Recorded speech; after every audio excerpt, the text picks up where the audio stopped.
Hello, this is David William Weissner on another episode of David Speaks.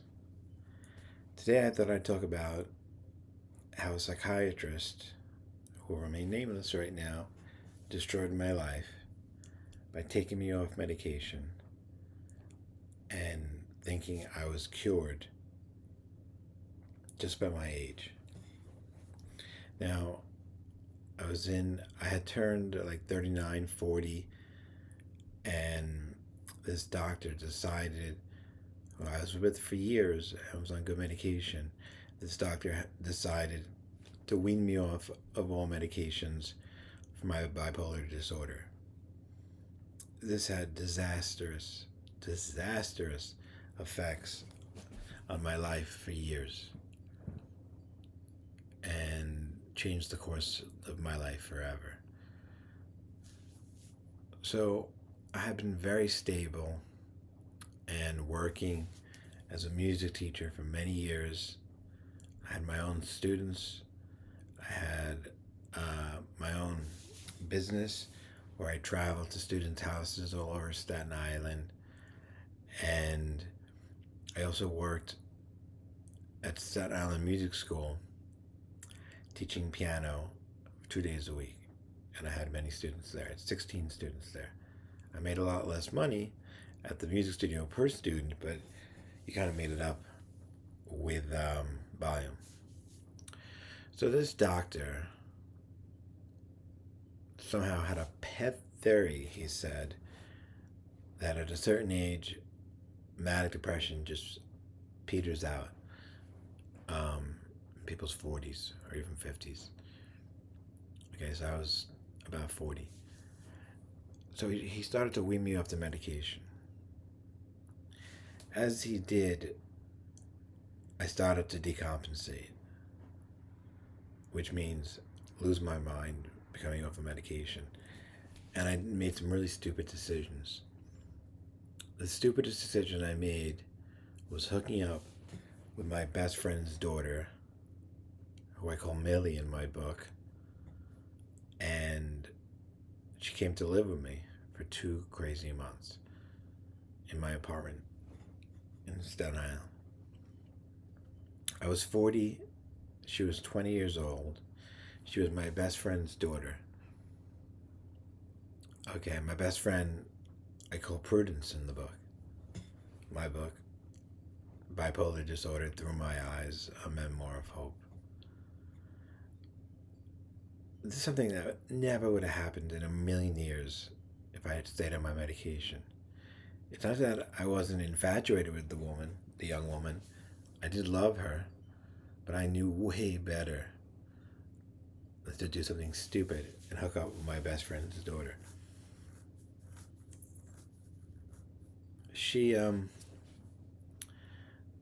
Millie was an amazing, not Millie, sorry. That's somebody else in the book. The girl who we'll call Lily was an amazing person. She was beautiful, she was funny, she was intelligent, and she gave me an introduction to music I never knew. You know, growing up, I mostly listened to 50s music and then classic rock. And my whole life I was a classic rock fan. And then on Lily's phone was this little bit of a riff and some vocal. And I really loved it. And I said, Lily, what is this? And she said, it's Lady Gaga. Remember, we were different generations. I was 40, she was 20.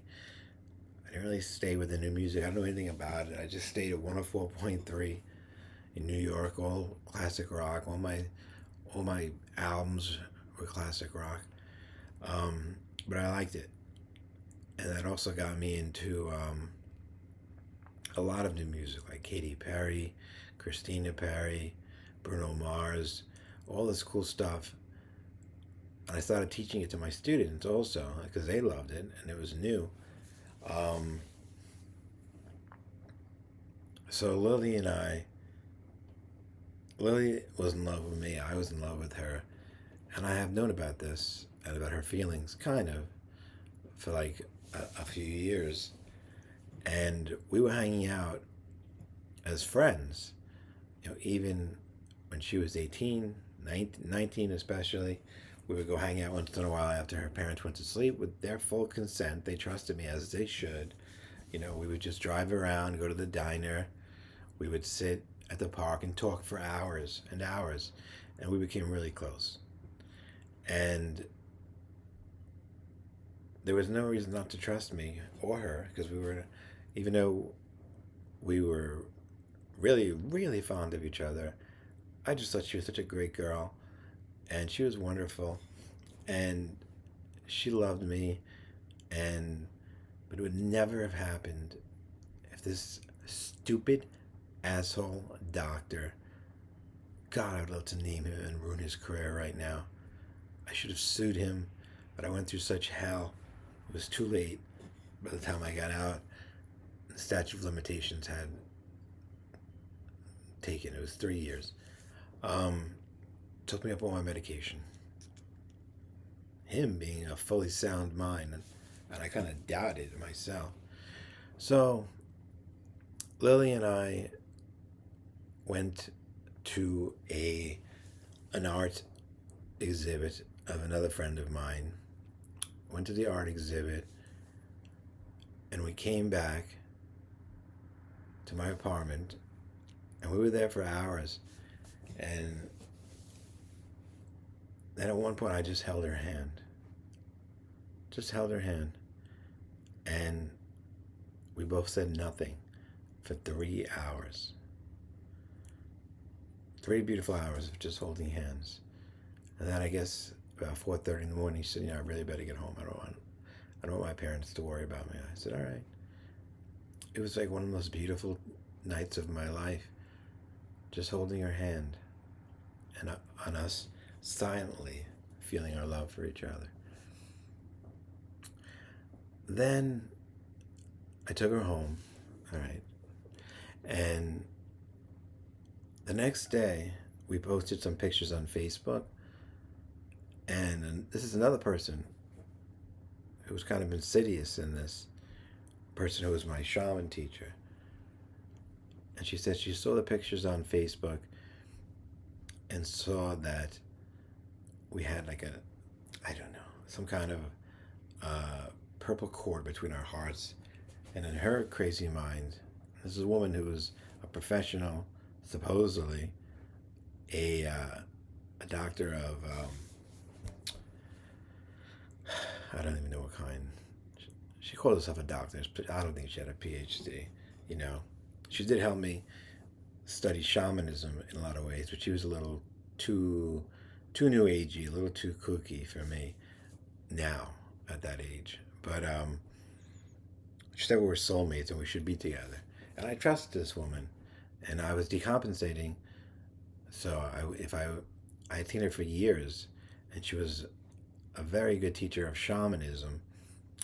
But like I said, she was a little too new agey, and she decided, I don't know what she saw between us. Maybe she just saw a band of love between us. She was not, she isn't my twin flame. I don't even believe in that shit. But at that point, I guess I did. She said she was my twin flame. And it would be just a wonderful idea for a 40-year-old man to be with a 20-year-old girl, which is really no problem with that. I think it's perfectly moral. There's nothing wrong. We're both adults. But this was my best friend's daughter. And I knew when I was on medication that this was never going to be cool at all. So with my shaman teacher, who I consider my guru at the time, with her full consent, I went over to marry Anne before, and this is let me think about this. I went over to Lily's mother's house, and for dinner. And at the dinner, and I was always there for food and everything. I mean, she was a great cook, so we had a lot of dinners there together. And a feeling came over me that this would never happen again. Okay? And it never did. Because that night, Lily came home with me. Okay? And as many times we would hang out in my studio. And I'll just tell you the story. So we were sitting in my bedroom just talking like we always did. And I said to her, because I was not sane, I said to her, I said, Lily, you would make an amazing girlfriend. And she said to me, David, I think you'd make an amazing boyfriend too. But, but your mom, my mom is your best friend. It would never work out. And I felt this relief, even in my unmedicated state. I was like, oh, thank God, I don't have to deal with this craziness. And then she sat she sat across from me on a chair, a business chair, my desk chair, for about 5 minutes, and we just talked. And then she admitted something. She said, David, I have been madly in love with you since I was a child, since I knew you, before you even knew I existed. She was just whatever. She was a kid. She was just Mary's kid. And beyond that, it just fell into disaster from there. She told me about her love for me, her sexual passion for me, every desire she had for me. So I pulled her closer, and I did something really stupid, which would destroy my life, and I kissed her on the lips. And we made out for hours, right in my bed, just making out and cuddling, and it was really beautiful. It really was beautiful. We were truly in love. And had she been someone else's daughter, it would have been fine. You know, I had only good intentions for her. I wanted to marry her. I wanted to be with her forever. Let me tell you something. I'm going to name somebody in the industry named Tom Cruise. Okay? This person is in a church called Scientology.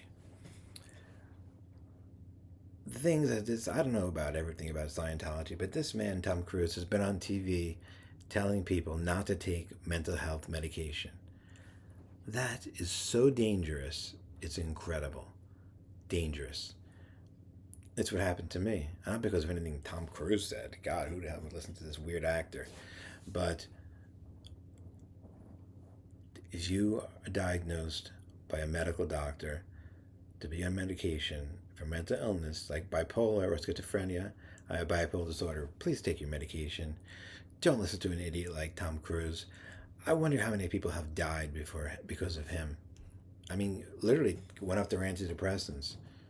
I think he went after Brooke Shields publicly for going and telling her to go off antidepressants. It doesn't mean you're weak to take mental illness medication. It means you're sick and you need it. And my life has been so much better.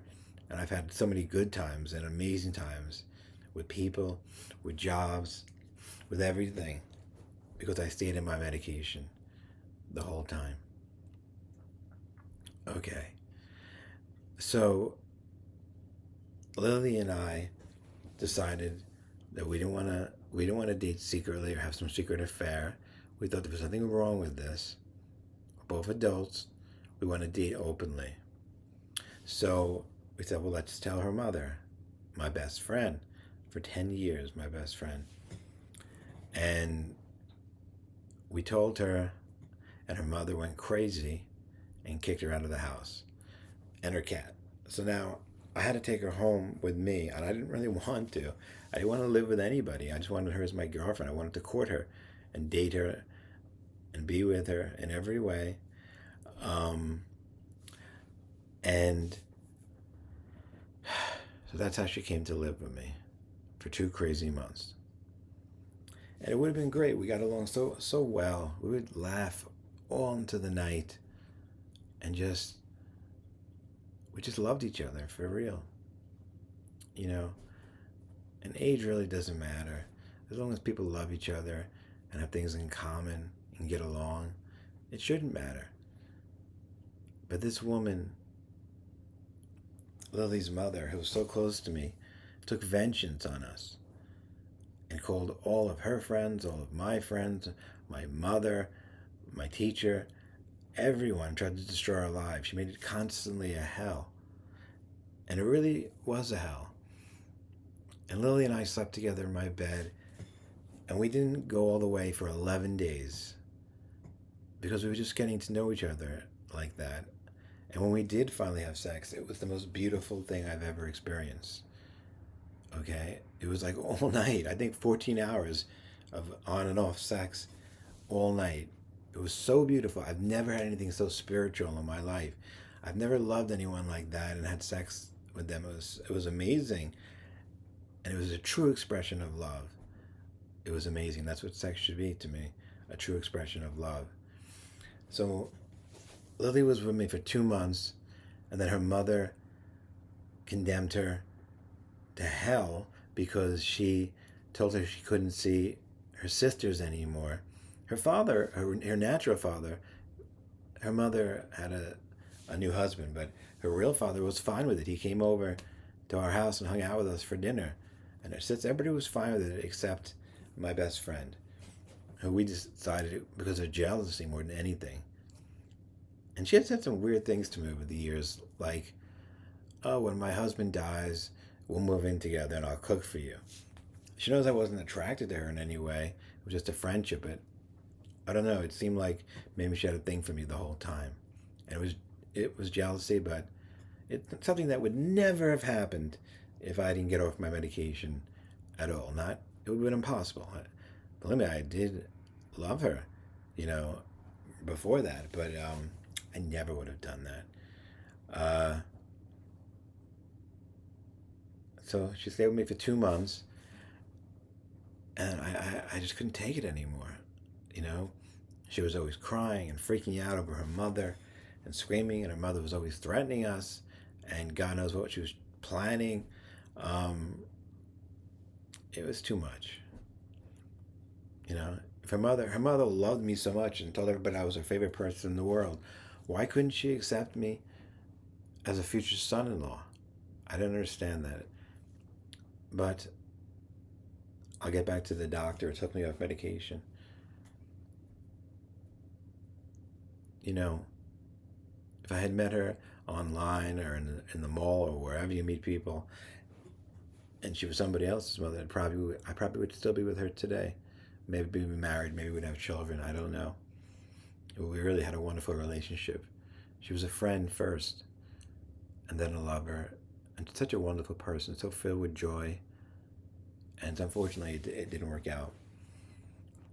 Like I said, it never would have happened if I was on medication, and then we'd still just be friends, which is fine. I would have found somebody else. This girl wasn't my twin flame. I don't believe in twin flames. There's not one person for each other person, and that's it forever. That's just bullshit. Many people could be right for you. Through all our lifetimes, we've had different husbands and wives through incarnation, and there's not just one person for one person. At least that's not in my belief. Not forever. Maybe, I don't know. Okay, I'm going to end it here. We're going to be doing this as much as possible. Keep tuning in. Tell you all more stories from my life. Plenty of them are crazy. I am not crazy today, but thanks to this doctor. Please stay on your medication. Don't listen to idiots like Tom Cruise or Scientology or any weird religion or people who think medication is for weak people or not. It isn't. It's for sick people. Okay. Thank you, and have a good night.